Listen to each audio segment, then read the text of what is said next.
మీరు ధన్యవాదాల తీర్మానం పెట్టారు అధ్యక్ష ఈరోజు ఇక్కడ. అధ్యక్ష, ఈ ప్రభుత్వానికి ఎవరు ధన్యవాదాలు చెప్పాలి, ఎందుకు చెప్పాలి, దయచేసి ఆలోచించమని చెప్పి నేను కోరుతా ఉన్నాను. ఎవరు చెప్పాలి అధ్యక్ష? 6 గ్యారంటీలు గౌరవనీయులు డిప్యూటీ సీఎం గారు ఆనాడు సిఎల్పి లీడర్ అధ్యక్ష, వారు చెప్పారు అధ్యక్ష చాలా అద్భుతంగా.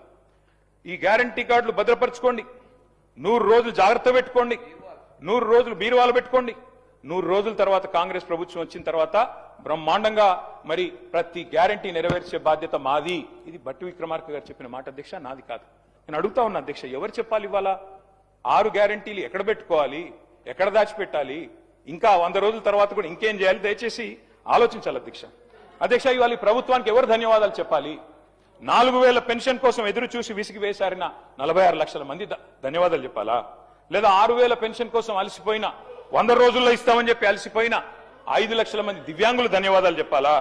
యూరియా బస్తాల కోసం లాఠీ దెబ్బలు తింటున్న 72 లక్షల మంది రైతులు ధన్యవాదాలు చెప్పాలా? లేదా నెలకు 2,500 ఇస్తామని చెప్పి 1,68,00,000 మంది ఆడబిడ్డలకు మీరు ఏదైతే వాగ్దానం ఇచ్చారో మరి వారు ధన్యవాదాలు చెప్పారా? ఎవరు చెప్పాలి అధ్యక్ష? 4,000 నిరుద్యోగ భృతి అన్నారు, 2 లక్షల ఉద్యోగాలు మొదటి సంవత్సరంలో ఇస్తామన్నారు. మరి ఆ నిరుద్యోగ సోదరులు ధన్యవాదాలు చెప్పాలా?